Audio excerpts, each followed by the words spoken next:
The armored truck sat idling at the corner of 5th and Marshall, its engine humming a low mechanical drone that barely registered above the morning traffic of downtown Ashford.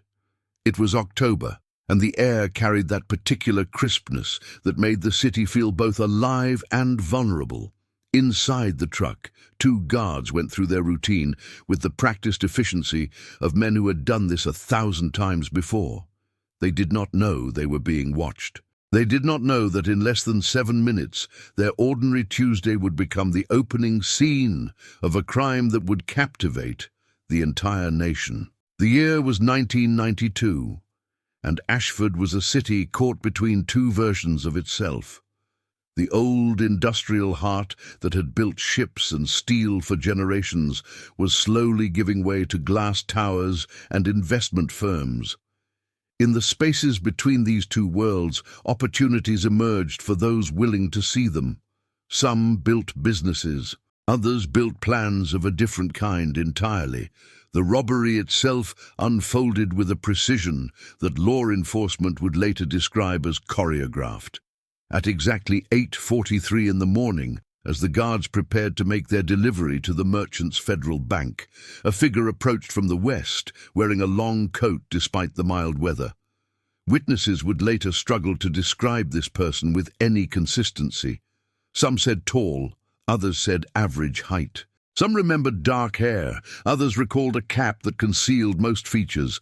What everyone agreed upon was the speed. The figure moved with purpose, closing the distance to the armored truck in seconds.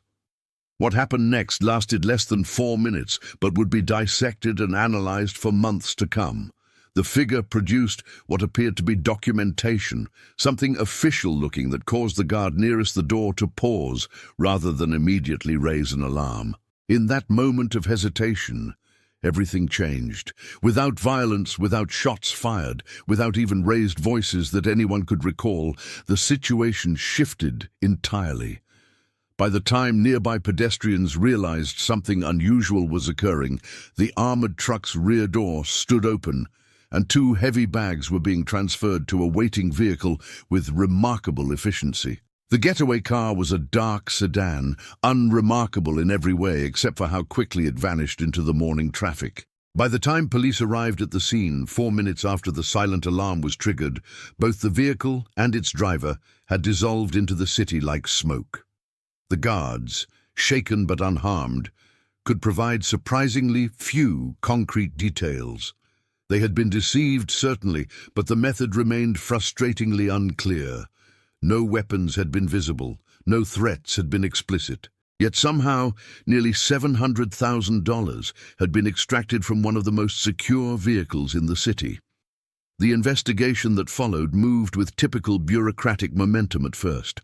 Detective Lawrence Brennan caught the case, a 20-year veteran of the Ashford Police Department who had seen most variations of human desperation and criminal ingenuity. He arrived at the scene with his partner, a younger investigator named Claire Voss, who had transferred from the Financial Crimes Division 6 months earlier. Together they walked the scene, interviewed witnesses, and began constructing the timeline that would consume their lives for the next 3 months.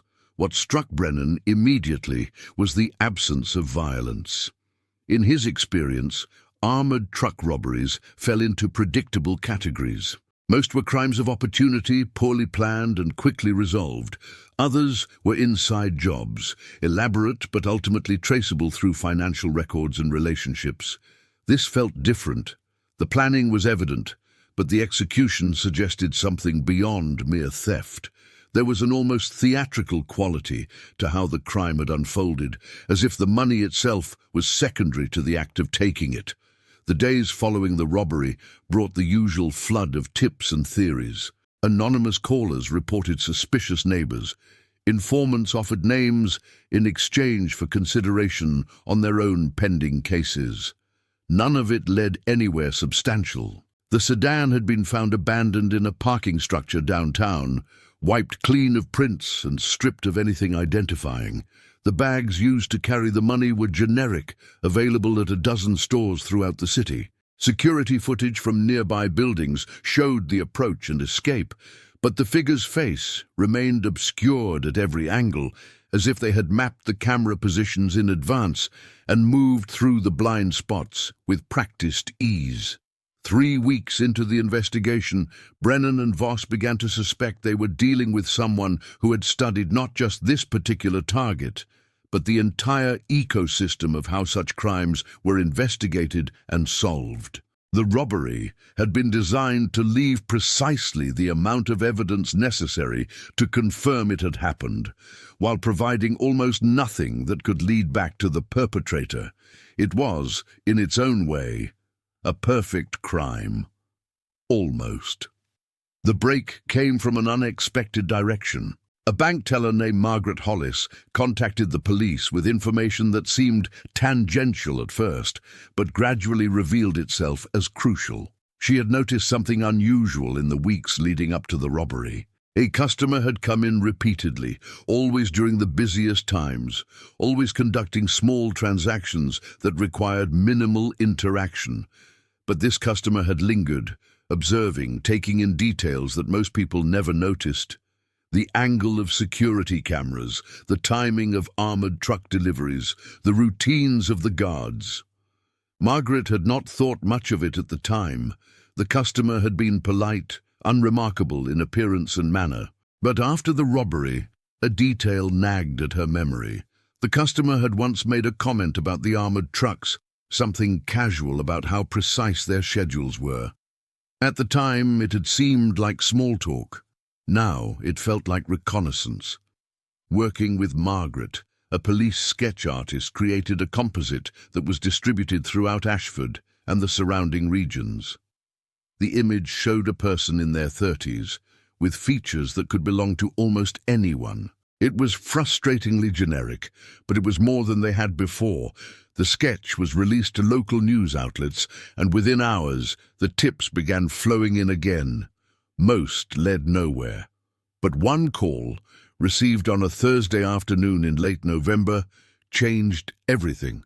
A woman named Elaine Cordell, who managed a small motel on the outskirts of Ashford called the Pinewood Inn, reported that someone matching the description had stayed there for 2 weeks in September.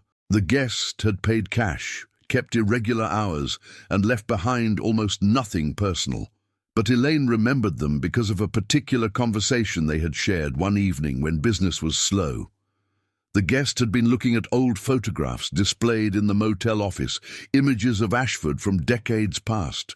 They had asked questions about the city's history, about families that had once been prominent in the industrial era. One family in particular had drawn their interest, the Gannets, who had owned a shipping company that went bankrupt in the early 1970s.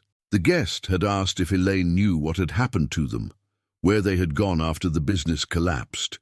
Elaine had not known, but the intensity of the question had stayed with her. Brennan and Voss followed this thread with renewed energy. They began researching the Gannet family, pulling records from city archives and old newspaper databases. What they found was a story of rapid decline. Douglas Gannet had built a shipping empire in the 1950s and 60s, employing hundreds and becoming one of Ashford's most respected businessmen. But a series of poor decisions, combined with changing economic conditions, had destroyed the company by 1972. Douglas had died of a heart attack in 1976. His wife, Patricia, had followed 2 years later. They had left behind 2 children, a son named Marcus and a daughter named Iris. The trail went cold after that. Public records showed Marcus Gannet had moved to the West Coast in the early 1980s. Iris had been harder to track. She appeared in a few documents related to her parents' estate, but then seemed to vanish from official records entirely. No tax filings, no employment history, no credit records. It was as if she had chosen to become invisible. Voss spent days piecing together fragments of Iris Gannet's life from scattered sources. A former neighbor remembered her as a quiet, intense child who had struggled after her family's fall from prominence. A teacher from her high school recalled that she had been brilliant but withdrawn, disappearing before graduation. A social worker's notes from 1979 mentioned a young woman matching her description who had sought assistance but refused to provide details about her situation. The more they learned about Iris Gannett, the more Brennan began to develop a theory. The robbery had not been about the money, not really. It had been about something else entirely, something personal. The theatrical quality, the careful planning, the absence of violence, all of it suggested someone making a statement rather than simply stealing. But what was the statement? And why had it required such an elaborate crime? The answer began to emerge when Voss discovered a connection between the Gannett family and Merchants Federal Bank. In 1971, as Douglas Gannett's shipping company began to fail, he had approached the bank for a loan that would have allowed him to restructure and potentially save the business. The loan had been denied by the bank's president at that time, a man named Howard Finch. Without that capital, Gannett Shipping had collapsed within months. Douglas had lost everything: his business, his reputation, his health. Howard Finch had retired in 1988 and died in 1990. But the institution he had led continued, and the money that flowed through it daily represented everything that families like the Gannetts had lost. To someone who had watched their family destroyed by that decision, the armored truck might have represented more than just cash. It might have represented a debt unpaid and unpayable through any official means. Brennan and Voss began to focus their search on finding Iris Gannett. They contacted her brother Marcus on the West Coast, who had not spoken to his sister in over a decade. He described a woman consumed by the past, unable to move beyond the injustices she believed had been done to their family. He had tried to help her, to encourage her to build a new life, but she had rejected every offer. The last time they had spoken, she had told him that she was going to make things right, though she never explained what that meant. The search expanded beyond Ashford. Police in neighboring cities were alerted. The sketch was circulated more widely. Financial institutions were warned to be vigilant. But weeks passed without any significant developments. It seemed that whoever had executed the robbery had vanished as completely as the money they had taken. Then, in mid-December, a break came from an unexpected source. A park ranger in the Whitmore State Forest, about 70 miles north of Ashford, reported finding an abandoned campsite that contained items suggesting someone had been living there for an extended period. Among the belongings was a newspaper clipping about the armored truck robbery and a photograph that appeared to be from the 1960s, showing a prosperous-looking family standing in front of a large building with Gannett Shipping visible on a sign behind them. Brennan and Voss drove to the forest that same day. The campsite was remote, accessible only by a narrow trail that wound deep into the woods. Whoever had stayed there had left in a hurry. A tent remained partially collapsed. Food supplies sat unopened, and most tellingly, a duffel bag contained approximately $40,000 in cash, still wrapped in bank bands. The discovery raised more questions than it answered. If this was Iris Gannett, and if she had successfully stolen $700,000, why was she living in the woods? Why had she left money behind? And most importantly, where was she now? The search intensified. State police joined local authorities in combing through the forest. Search dogs were brought in. Helicopters surveyed the area from above. The weather had turned cold, and concern grew that if someone was indeed hiding in these woods, they might not survive much longer without proper shelter. On the third day of the search, a state trooper named Vincent Tarrow found her. She was in a small cave formation about 2 miles from the original campsite, wrapped in blankets and barely conscious from exposure and exhaustion. She did not resist as she was brought out into the weak December sunlight. She did not speak as she was transported to the hospital in the nearby town of Millerton. She simply closed her eyes and let herself be taken, as if some great effort had finally ended. As doctors worked to stabilize her condition, Brennan and Voss waited. They had found their suspect, but they still did not understand the crime.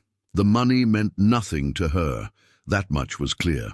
The elaborate planning, the flawless execution, the cinematic escape, all of it had led her to a cave in the woods with only her memories and a photograph of a family that no longer existed. When she was finally well enough to speak, 3 days after being found, she asked only one question. She asked if they understood why she had done it. Brennan, sitting beside her hospital bed, admitted that they did not. They knew the history, they knew the connection to the bank, but they did not understand what she had hoped to accomplish.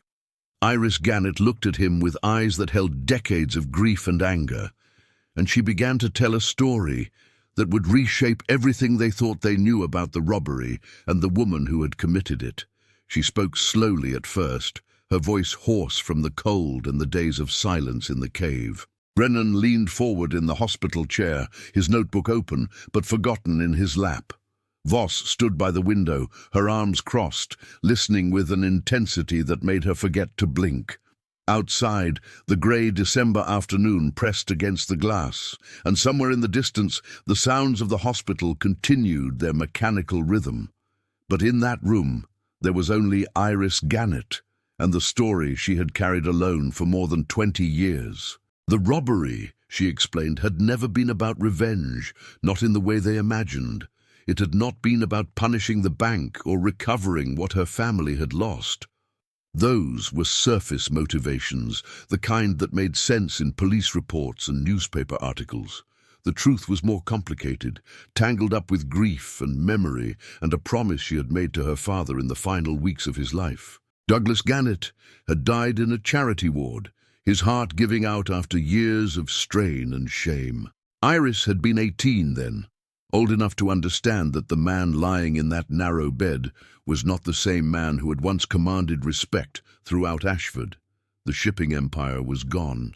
The family home had been sold to pay debts.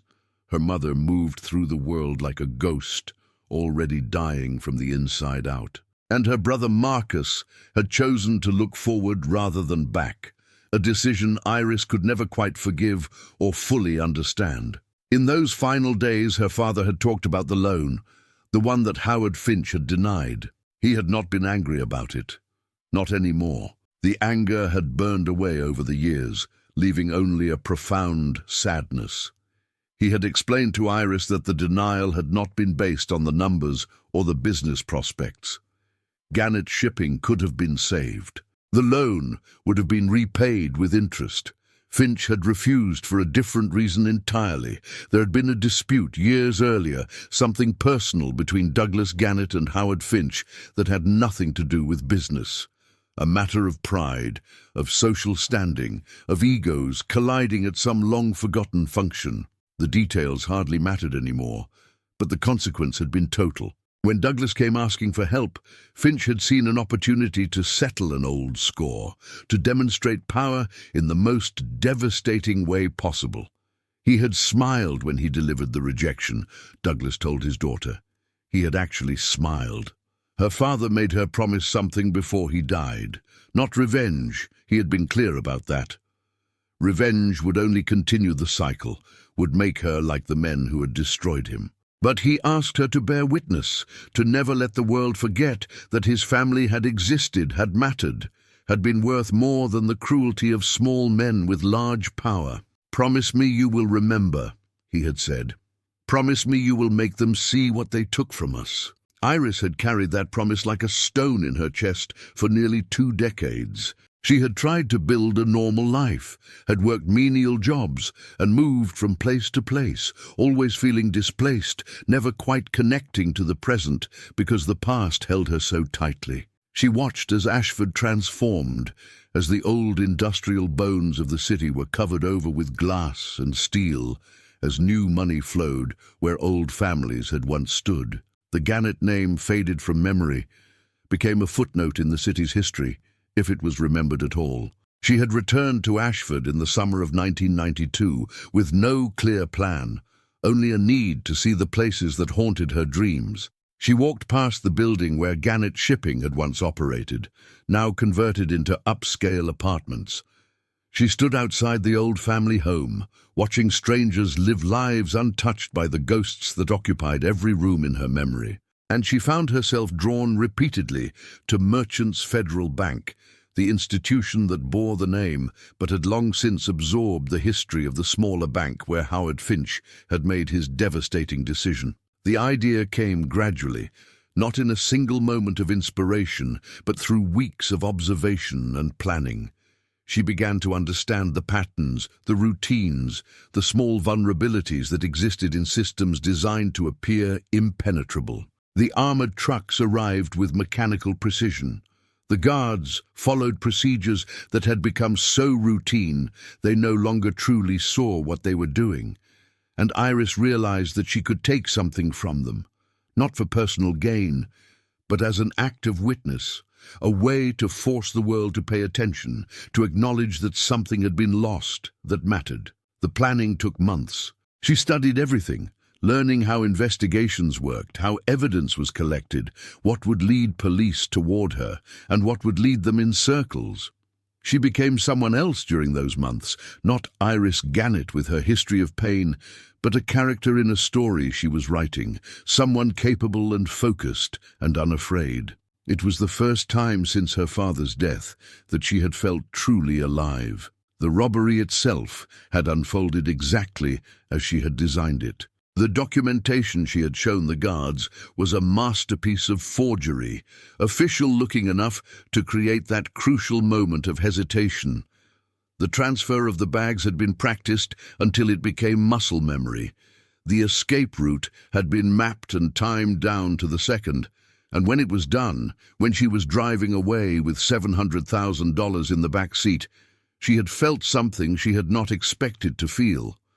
Not triumph or satisfaction, but a profound emptiness. She had driven north, disposing of the sedan as planned, transferring to a second vehicle she had prepared weeks earlier. She had continued driving until the roads became smaller and the buildings became scarce, until she reached the Whitmore State Forest, where she could disappear completely.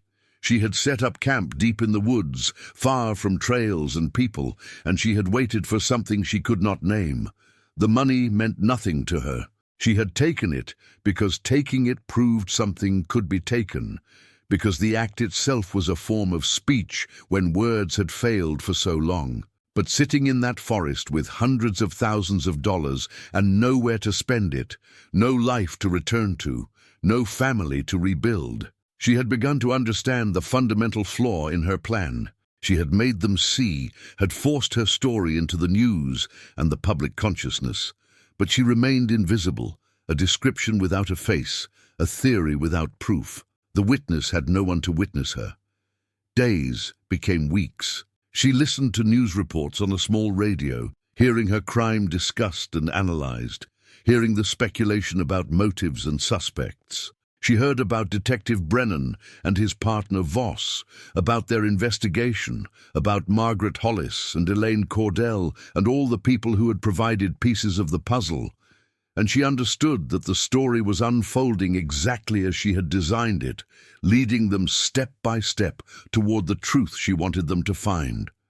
When they discovered the connection to her family, when the Gannett name appeared in news reports for the first time in decades, she had wept with something like relief. Her father's story was being told again, imperfectly perhaps, but told nonetheless. People were learning about the shipping company, about the loan denial, about the family that had been lost. She had fulfilled her promise in a way. She had made them remember. But the weight of what she had done began to settle over her like the approaching winter. She had committed a serious crime, had frightened people, had set herself outside the boundaries of society in a way that could never be undone. And for what? For a moment of attention, for a brief resurrection of a name that would fade again once the news cycle moved on. She had thrown away any possibility of a normal life, of healing, of moving forward, all to honor a promise made to a dying man who had himself been trapped by the past. She had moved deeper into the forest as the search intensified, taking only what she could carry, leaving the money behind because it had never been the point. She had found the cave and decided to stay there, not hiding exactly, but waiting. Part of her wanted to be found, to finally stop running from and toward a past that could never be changed. Another part of her wanted to disappear entirely, to let the cold and the isolation finish what grief had started so many years ago. When the state trooper found her, when she saw his face looking down at her with concern rather than anger, she had felt something break inside her. The story was over. The witness had been seen, and now she would face whatever consequences came, with the strange peace of someone who had finally set down a burden that had become too heavy to carry. Brennan and Voss sat in silence for a long time after she finished speaking. The hospital room felt smaller somehow, compressed by the weight of the story that now occupied it. Outside, the afternoon had faded into early evening, and the lights of Millerton began to glow against the darkening sky. The legal proceedings that followed were complex and drawn out over many months. Iris Gannett was charged with armed robbery, though there was considerable debate about whether any actual weapon had been involved or implied. Her lawyer, a public defender named Thomas Reeves, who took the case with unexpected passion, argued that his client had been driven by trauma and mental illness, that the crime was a cry for help rather than a calculated theft. The prosecution, led by District Attorney Sandra Merrick, maintained that regardless of motive, a serious crime had been committed with considerable planning and sophistication. The case became something of a sensation in Ashford and beyond. Journalists descended on the small hospital in Millerton, then followed the case back to Ashford when Iris was well enough to be transferred. The story had everything that captured public attention: a mystery solved, a sympathetic criminal with a tragic past, questions about justice and mercy, and whether the legal system could account for the complexity of human motivation. Public opinion divided sharply. Some saw Iris as a victim who had been pushed to desperate action by circumstances beyond her control. Others saw her as a criminal who had endangered innocent people and deserved to face the full consequences of her choices. Editorial pages filled with passionate arguments on both sides. Talk radio shows debated the case endlessly. And in the middle of it all was a woman who seemed oddly detached from the controversy surrounding her, as if the most important part of her story had already concluded in that hospital room, when she told Brennan and Voss the truth. The trial took place in the spring of 1993. The prosecution presented a straightforward case built on evidence and testimony. The defense called witnesses who spoke about the Gannett family history, about Douglas Gannett's unfair treatment by the bank, about the long-term psychological impact of watching a family destroyed. Mental health experts testified about trauma and complicated grief and the ways that loss could distort perception and judgment over years and decades. Iris herself testified for 2 full days, telling her story again with the same quiet intensity she had shown in the hospital. She did not excuse what she had done, did not claim innocence or temporary insanity. She simply explained, as clearly as she could, how she had arrived at that October morning on the corner of 5th and Marshall, and what she had hoped to accomplish. When the prosecutor asked if she regretted her actions, she paused for a long time before answering. She regretted the fear she had caused the guards, she said. She regretted the pain she had brought to people who had nothing to do with her family's story. But she did not regret making people remember, making them say her father's name again, making them acknowledge that something unjust had happened that mattered even decades later. The jury deliberated for 3 days before returning with a verdict: guilty of robbery, but with a recommendation for leniency, given the unusual circumstances. The judge, a woman named Catherine Aldridge, who had presided over the trial with careful attention, took another 2 weeks before delivering her sentence. Iris Gannett would serve 8 years in the state correctional facility, with the possibility of parole after 5. It was a compromise that satisfied almost no one completely, but reflected the judge's belief that both justice and mercy had their place in this complex situation. Iris served her time quietly, becoming a model prisoner who worked in the prison library and took college courses offered through a state program. She spoke rarely about her crime, though she sometimes shared stories about her father with other inmates.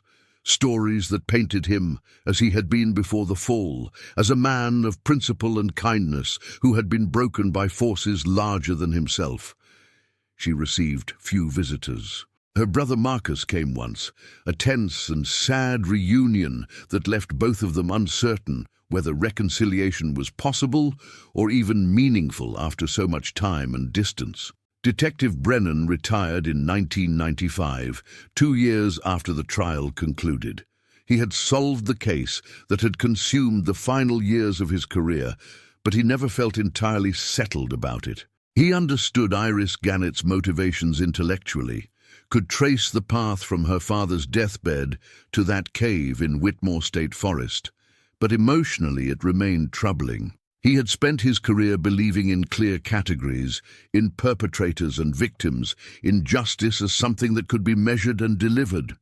This case had blurred all those lines, leaving him with questions that had no satisfying answers. Claire Voss stayed with the department, eventually making detective first grade and then moving into a leadership position. She thought about Iris Gannett often over the years, particularly when working cases that involved family trauma or long-standing grievances that had metastasized into criminal action. She had learned from that investigation that motive was often more complex than it appeared on the surface, that people carried invisible weights that could suddenly become unbearable, that the line between victim and perpetrator was sometimes thinner and more permeable than the law acknowledged.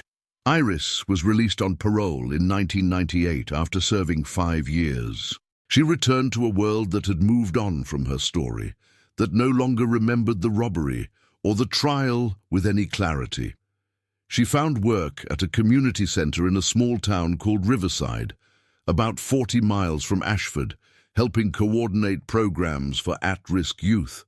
She lived simply in a studio apartment above a hardware store, keeping to herself but not hiding, existing in that quiet space between past and future that people with complicated histories often occupy. The years passed with the strange acceleration that marks middle age. Ashford continued its transformation, becoming increasingly unrecognizable from the industrial city where the Gannett family had once been prominent. The building where Gannett Shipping had operated was torn down in 2004 to make way for a tech company headquarters. Merchants Federal Bank merged with a larger national institution, and the old name disappeared from signs and documents. The people who had been directly involved in the robbery and its aftermath aged, retired, moved away, or passed on. Margaret Hollis, the bank teller whose observation had been crucial to solving the case, retired in 2006 and moved to Florida to be near her daughter. Elaine Cordell sold the Pinewood Inn in 2008, tired of the motel business and ready for a quieter life. Vincent Tarot, the state trooper who had found Iris in the cave, died unexpectedly of a heart attack in 2011, mourned by a large extended family and colleagues who remembered him as dedicated and kind. By 2015, the robbery had faded into Ashford's folklore, one of those stories that older residents sometimes told but younger people barely knew. Occasionally, a journalist would write a retrospective piece on slow news days, or a true crime podcast would cover the case with breathless narration and speculative theories. But for the most part, the dramatic events of October 1992 had been absorbed into history, their sharp edges softened by time. Iris Gannett continued her quiet life in Riverside, now in her early 60s, her dark hair gone grey, her face marked by the years, but still holding echoes of the intense young woman who had planned an impossible crime. She rarely spoke about that chapter of her life, though she never hid it either. The people she worked with knew her history, and most chose to see her as she was now rather than as she had been. She had, in her own way, built something resembling peace, not happiness exactly, but an acceptance of the life she had lived and the choices she had made. Then, in the autumn of 2020, something unexpected happened that brought all of it back. A construction crew working on a new development project in downtown Ashford made a discovery that would reignite interest in the long-dormant case and force everyone who had been involved to confront questions they thought had been settled decades ago. The crew was excavating the foundation for what would become a mixed-use residential and retail complex on the site, where an old warehouse had recently been demolished. The warehouse had been part of the original Gannet shipping facility, though few people remembered that detail. As the excavator dug into the earth, exposing layers of industrial history, something unusual appeared in the soil. The crew supervisor, a careful man named Raymond Parks, halted the work and called the police. What they had found was a metal box, old and badly corroded, buried about 4 feet below the surface. Inside were documents, protected from complete decay by the box, but damaged by time and moisture. There were also other items, personal effects that suggested this had been a time capsule of sorts, buried deliberately and meant to be preserved. The police contacted Claire Voss, now Assistant Chief of Police, because of her connection to the original Gannet case. She arrived at the site with a team of evidence technicians, though this was clearly not a crime scene, just a historical oddity.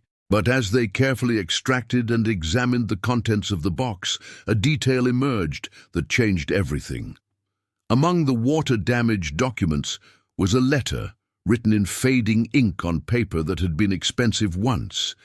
The handwriting was difficult to read, but forensic document examiners were able to reconstruct most of it using enhanced imaging techniques. It was dated September 1972, and it was addressed to whoever might find it in the future. It was signed by Douglas Gannet. The letter told a story that no one had known, that had died with Douglas and been buried with this box. It explained that the dispute with Howard Finch had not been a simple matter of personal pride or social standing. It had been about something much more serious. Finch had been involved in financial improprieties, using his position at the bank to benefit himself and a small group of associates at the expense of the institution and its customers.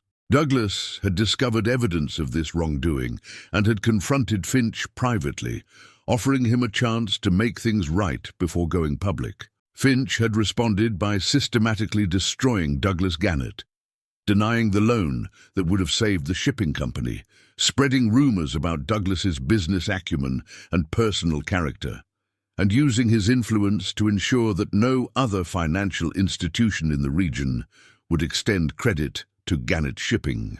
It had been a calculated campaign of destruction, motivated not by an old slight, but by the need to silence someone who threatened to expose serious criminal conduct.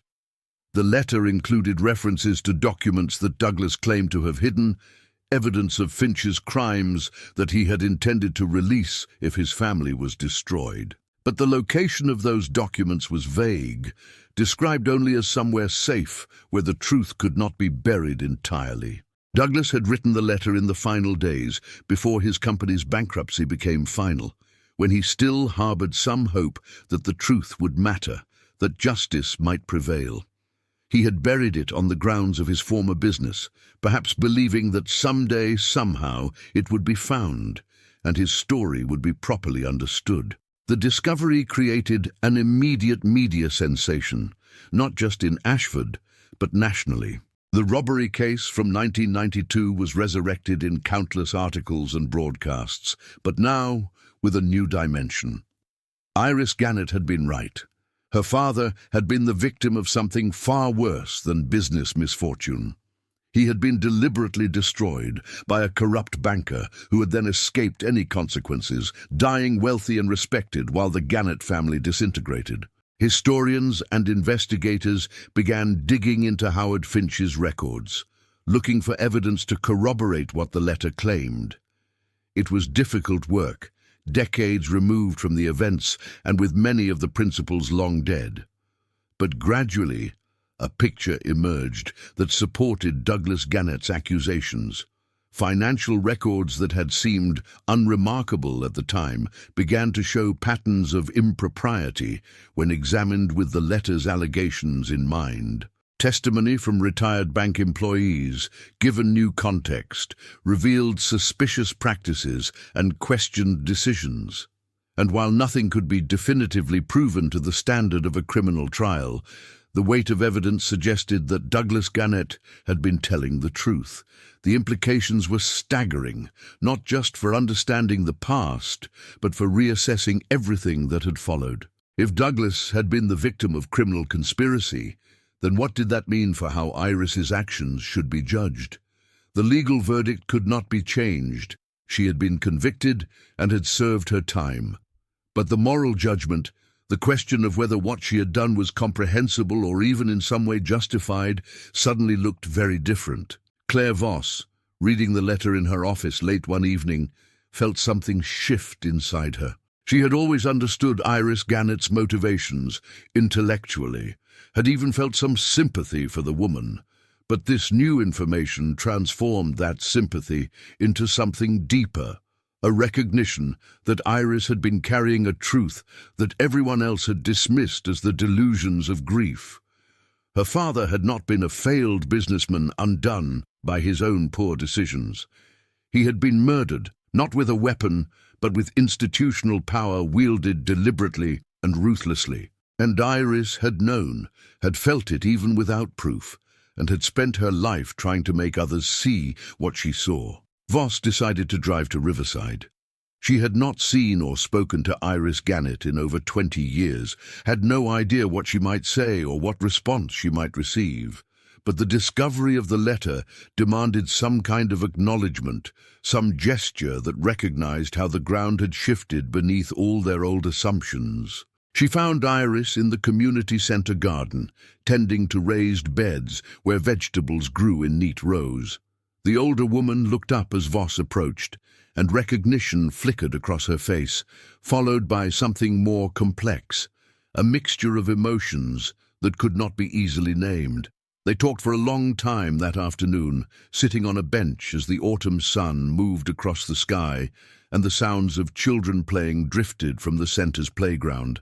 Voss told her about the letter, about what had been found and what it meant.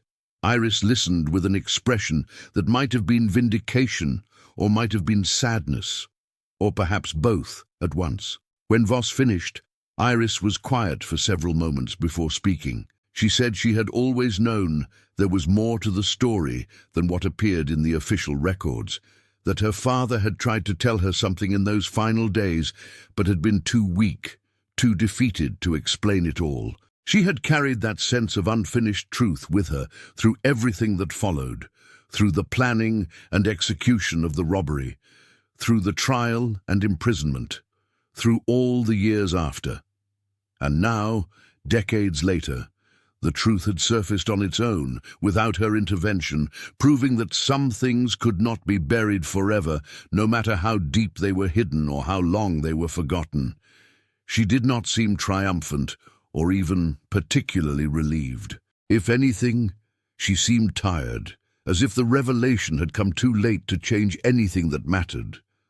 Her father was still gone. Her family was still destroyed. The years she had lost to grief and prison could not be recovered. The truth was important, she said, but it was also insufficient. It could explain but not heal, could vindicate but not restore. As the conversation wound down and the afternoon light began to fade, Iris asked Voss a question that had no easy answer. She asked whether knowing what they now knew, whether understanding the full scope of what had been done to her family, whether any of it would have made a difference in how the case was handled, how she was judged, how the world responded to what she had done.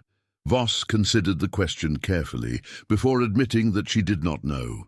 Justice was supposed to account for context and motive, but it also had to maintain certain boundaries, certain standards of acceptable behavior, regardless of provocation. The system was imperfect, she said, and this case had always existed in the uncomfortable space where those imperfections were most visible. They parted with a handshake that felt insufficient, but was all either of them could offer. Voss drove back to Ashford as darkness fell, thinking about all the ways that truth could be both powerful and powerless, about how the past could reach forward across decades to reshape understanding, but not undo consequences. She thought about Lawrence Brennan, gone now for 5 years, and wondered what he would have made of this new information, whether it would have troubled him or brought some measure of closure. The story made headlines for several weeks before fading again as other news demanded attention.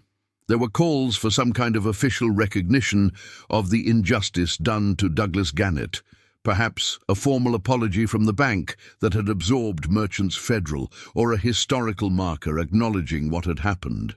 But institutions move slowly, and the path from historical revelation to official action is long and uncertain. Nothing concrete materialized beyond the public acknowledgement that the accepted version of events had been incomplete, that Douglas Gannett deserved to be remembered with more sympathy and respect than history had afforded him. For Iris, life continued much as it had before the discovery. She went to work at the community center, tended her garden, lived quietly in her small apartment. But something had shifted, some weight had been redistributed in a way that made breathing slightly easier. She had spent most of her life being told, implicitly or explicitly, that her anger was irrational, her sense of injustice was distorted by grief, her actions were indefensible. Now there was proof, imperfect and incomplete but real, that she had been right about the essential thing. Her father had been wronged, the system had failed her family, and while that did not excuse what she had done, it did explain it in ways that demanded more than simple condemnation. As winter approached and the year turned toward its end, the case settled once more into history, but with a different shape now, more nuanced and more troubling. It became a story not just about a crime, but about institutions and power, about how injustice could ripple forward through decades, about how the past was never quite as settled as people wanted to believe. It would be taught in criminal justice classes as an example of complex motivation. It would be discussed in ethics seminars as a challenge to simple notions of right and wrong.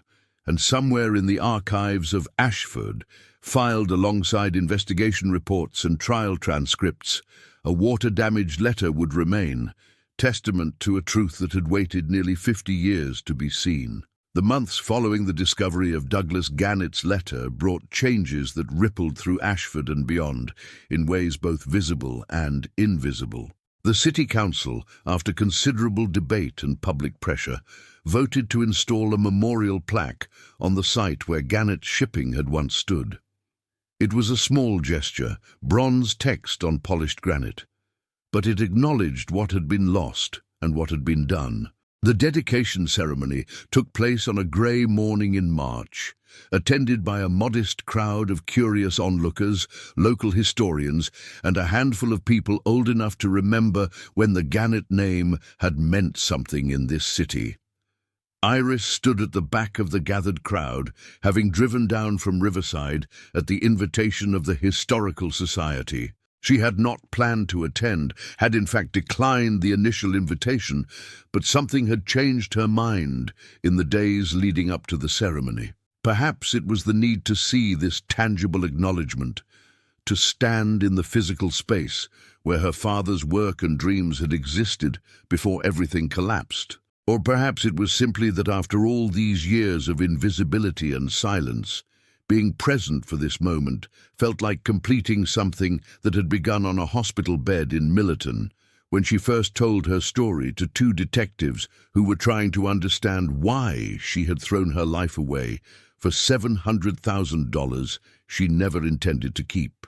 The speeches were brief and carefully worded, acknowledging historical injustice without making specific accusations against individuals or institutions that might object. The bank that had absorbed Merchants Federal sent a representative who read a statement expressing regret for any pain caused by past business practices, though the language was deliberately vague, drafted by lawyers who understood the difference between moral acknowledgement and legal liability. It was insufficient in many ways, but it was more than had existed before, more than Iris had ever expected to receive. When the ceremony concluded and the crowd began to disperse, Claire Voss approached Iris with the careful courtesy of someone navigating uncertain social terrain. They had spoken only once since that afternoon in the community centre garden, a brief phone call to inform Iris about the memorial plans. Now they stood together looking at the plaque, neither quite sure what to say about the strangeness of this moment, about how justice and recognition could feel both meaningful and inadequate at the same time. Voss mentioned that she had been reviewing old case files, not officially, but out of personal interest, trying to trace the full scope of what Howard Finch had done during his years at the bank. It was difficult work, following money trails that had gone cold decades ago, but patterns were emerging. There had been other families, other businesses that had suffered unexplained difficulties after crossing Finch or threatening his interests. Nothing as dramatic as the Gannett collapse, but a consistent history of using institutional power for personal vendetta. The full truth would probably never be known, but enough had surfaced to make clear that Douglas Gannett had not been paranoid or mistaken. He had been targeted, deliberately and systematically destroyed by someone who faced no consequences and died respected. Iris listened with an expression that was hard to read. She thanked Voss for the information, for continuing to care about a case that had officially been closed for more than 2 decades. Then she asked a question that had been forming in her mind since the letter was discovered. She asked whether Voss believed that knowing all of this now, having this proof of her father's innocence and the corruption that had destroyed him, whether that changed what Iris herself had done, whether it made the robbery more understandable or more forgivable. Voss took a long time before answering, and when she did, her response was honest, in a way that law enforcement officials rarely allow themselves to be. She said that understanding and forgiveness were not the same thing, that the legal verdict had been correct based on the actions taken regardless of motivation, but that the moral judgment was more complex than she had realized during the investigation and trial. Iris had not simply been a criminal acting out grief and rage. She had been someone carrying a truth that no one would hear, trying to force the world to pay attention the only way she could imagine. That did not make what she did right, but it made it human in ways that simple categories of guilt and innocence could not capture. They talked for a while longer, their conversation drifting from the specifics of the case to broader questions about justice and how imperfect systems tried to account for human complexity. Eventually, Voss had to return to work, and they parted with a warmth that surprised them both, 2 women on opposite sides of an old case who had somehow found a kind of mutual respect in the revelation of uncomfortable truths. Iris spent the rest of that day walking through Ashford, revisiting places that existed more vividly in memory than in present reality. The old family home looked smaller than she remembered, well maintained by its current owners, who knew nothing of the ghosts that occupied its rooms in her imagination. The schools she had attended had been renovated or replaced. The parks where she had played as a child before everything fell apart were still there, but felt different, populated by a new generation for whom the name Gannett meant nothing beyond a plaque they might pass without noticing. By late afternoon, she found herself at the cemetery where her parents were buried, something she had not done in many years. The graves were simple, marked by modest stones that gave only names and dates, offering no hint of the lives lived or the circumstances of their ending. She stood there as the March wind moved through the bare trees, and she tried to feel something conclusive, some sense of closure or completion. But what she felt instead was a quiet sadness, mixed with something that might have been acceptance. Her parents were gone. The life they might have lived had been stolen from them, and nothing she had done, not the robbery or the sacrifice of her own freedom, had changed that fundamental fact. But the truth was known now, imperfectly and incompletely, but known. Her father's name had been cleared in the only way that remained possible.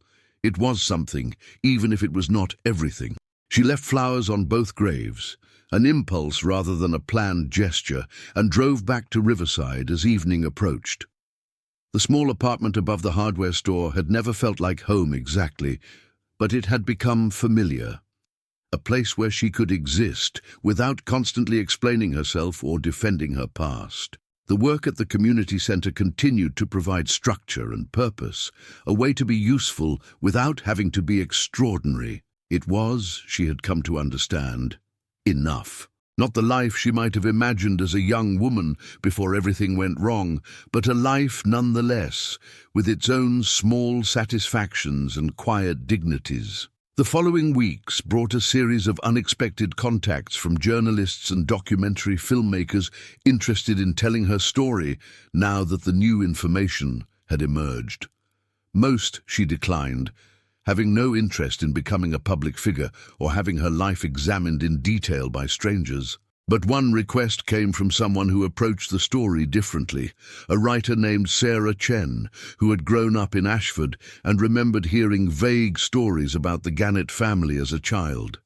She wanted to write not just about the robbery or the corruption, but about what happened to families when institutions failed them, about how trauma could echo across generations, about the difference between legal justice and moral repair. Iris agreed to a series of conversations with Chen, though she set clear boundaries about what she would and would not discuss. They met over several months, usually at a coffee shop in Riverside, where the ambient noise provided privacy, and Iris felt comfortable enough to speak with some openness. The conversations ranged widely, touching on her childhood, her parents, the years after the family's collapse, the planning and execution of the robbery, the trial and imprisonment, and the long, quiet years that followed. Chen listened with careful attention, asking questions that suggested she was interested in understanding rather than judging, in complexity rather than simple narratives. The book that eventually emerged from these conversations was published 2 years after the discovery of Douglas Gannett's letter.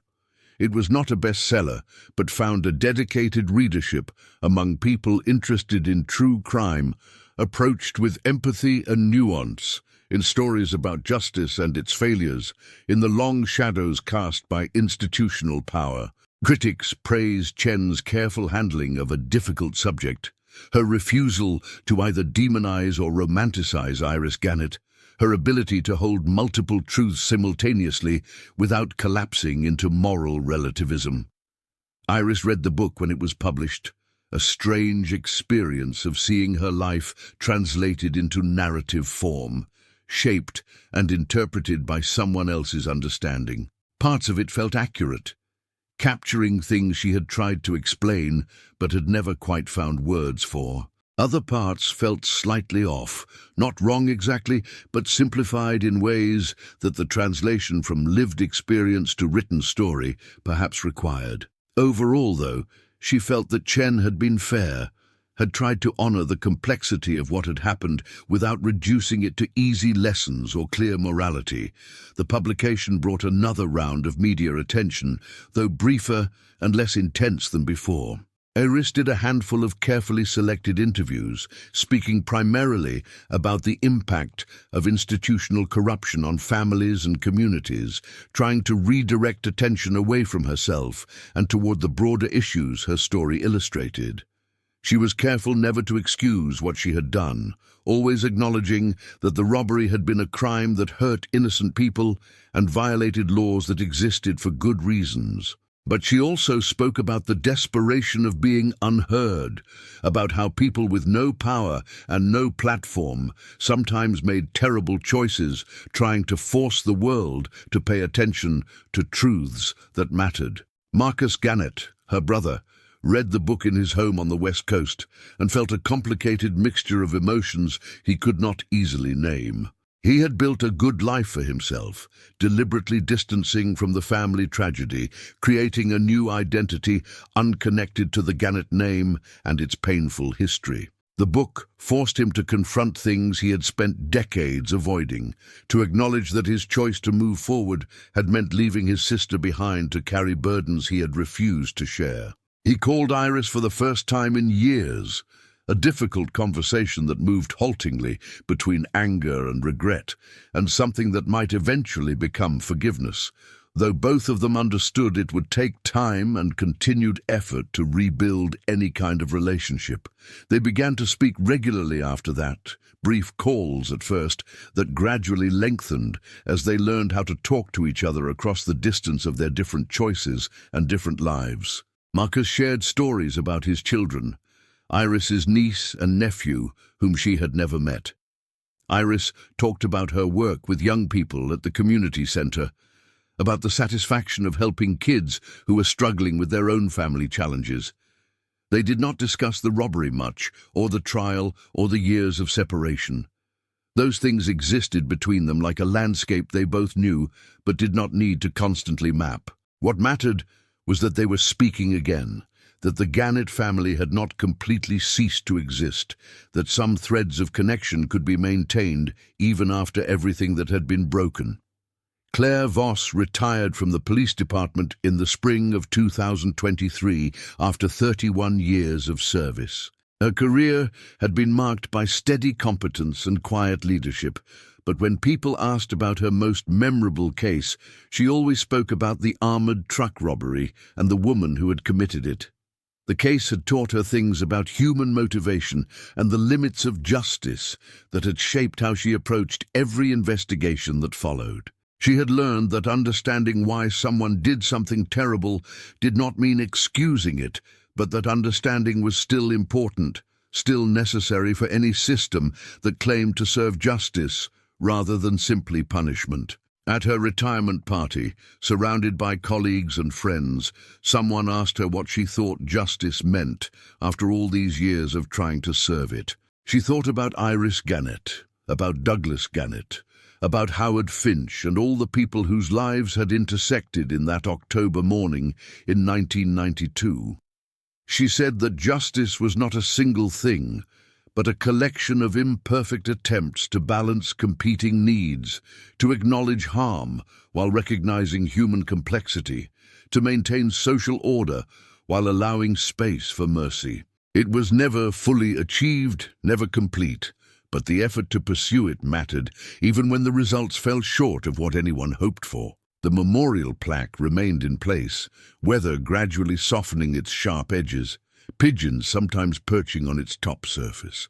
Most people passed it without stopping, without reading the brief text that acknowledged a family and a business that had existed and mattered and been destroyed.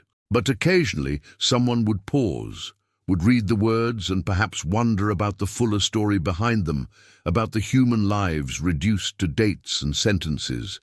The plaque did not bring anyone back or undo any suffering, but it stood as a small recognition that the past deserved to be remembered with honesty, that hidden truths eventually demanded acknowledgement, that justice delayed for decades was still worth pursuing, even if those most affected did not live to see it.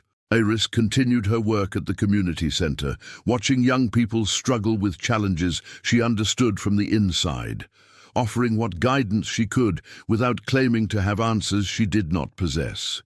She was good at her job, patient and perceptive in ways that came from having lived through difficulty rather than just studied it.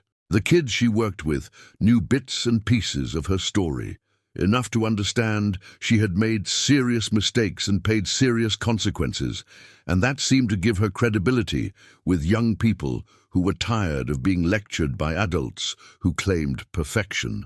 On quiet evenings in her apartment, she sometimes took out the photograph that had been with her in the cave, the image of her family standing in front of Gannett Shipping in a moment when everything still seemed possible. Her father looked confident in the picture, her mother elegant, Marcus and herself just children, unaware of how quickly their world could collapse. She no longer felt the sharp pain that photograph had once caused, the sense of unbearable loss and injustice. Now she felt something more like sadness mixed with acceptance, a recognition that this had been her family, this had been their story, and it had mattered even though it ended badly. She thought sometimes about the guards she had frightened that October morning, about the fear she had caused people who were just doing their jobs and got caught up in her private war with history. She had apologized during the trial, but apologies were insufficient for that kind of harm.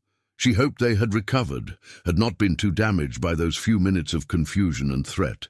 She hoped they understood, even if they could not forgive, that she had been trying to speak a truth that no one would hear through conventional means, and that she had paid a significant price for choosing that method.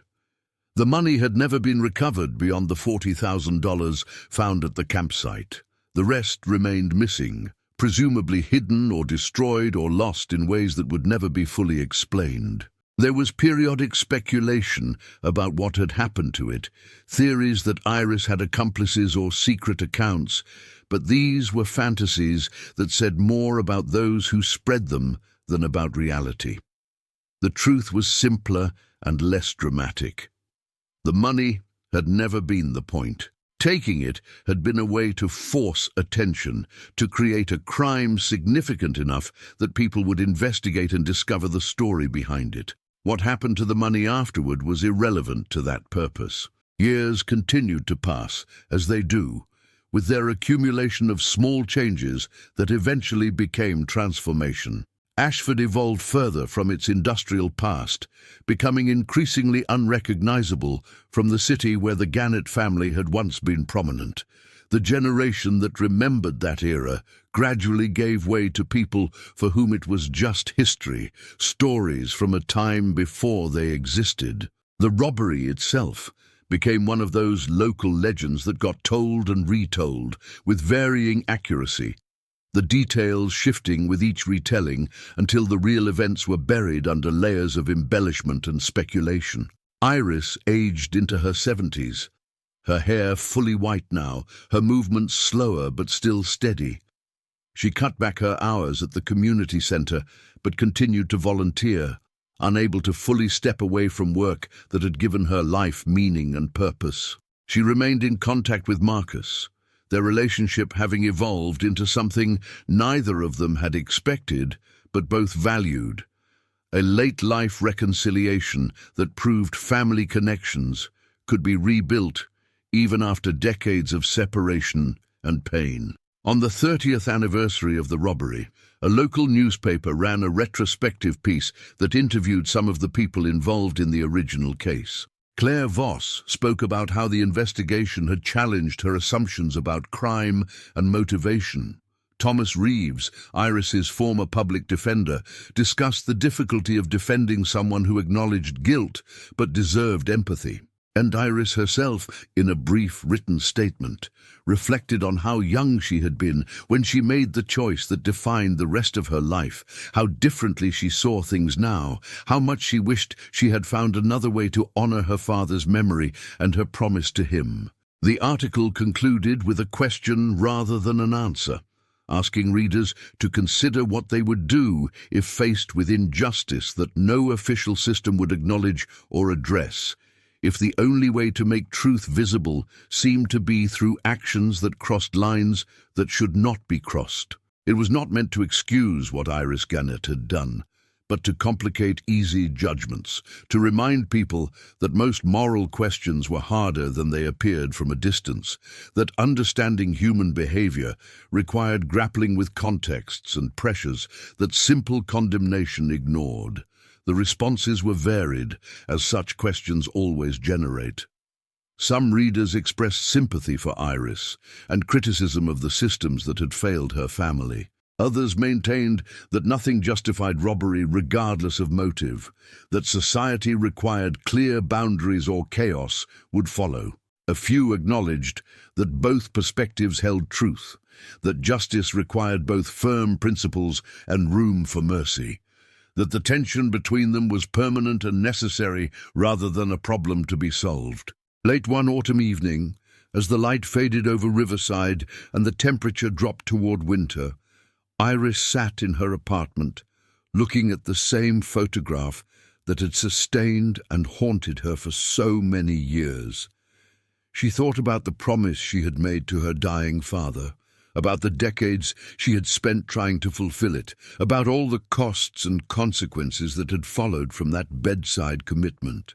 She wondered what he would think of how everything had unfolded, whether he would feel vindicated by the truth that eventually emerged, whether he would believe the price his daughter paid had been worth whatever was gained. She would never know his answer, could only make peace with her own understanding of what she had done and why. She had kept her promise in the only way she could imagine at the time. She had made the world remember, had forced her father's story back into public consciousness, had ensured the Gannett name would not simply fade into forgotten history, that it had required a crime, a trial, years of imprisonment, and the sacrifice of any normal life was a tragedy she carried but could not change. But the story had not ended in that cave in Whitmore State Forest, or in the courtroom where she was sentenced, or even in the quiet years that followed. It had continued to unfold, revealing layers of truth that changed how everything before it had to be understood. Her father had been right. Injustice had been done. And while knowing that did not undo her choices or their consequences, it provided a context that made those choices comprehensible in ways they had not been before. She set the photograph down and looked out the window at the darkening street below, at the ordinary life of a small town moving through another evening. Somewhere children were being put to bed.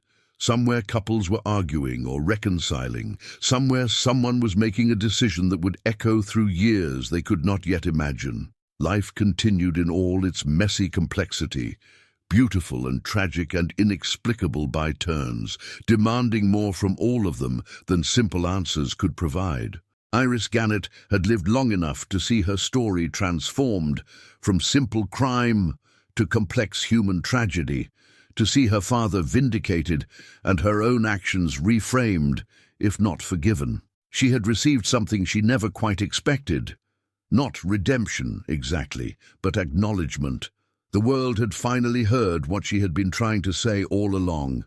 It was not everything, but after a lifetime of invisibility and silence, of carrying truths that no one would credit, it was something. And in the end, perhaps that was all anyone could hope for, to be seen clearly, to have their story told with honesty, to know that their pain and their choices had meant something, even if the meaning was more complicated than they ever intended. The past could not be changed, but it could be understood differently, and that understanding, however late it came, was its own form of justice, imperfect and insufficient, but real.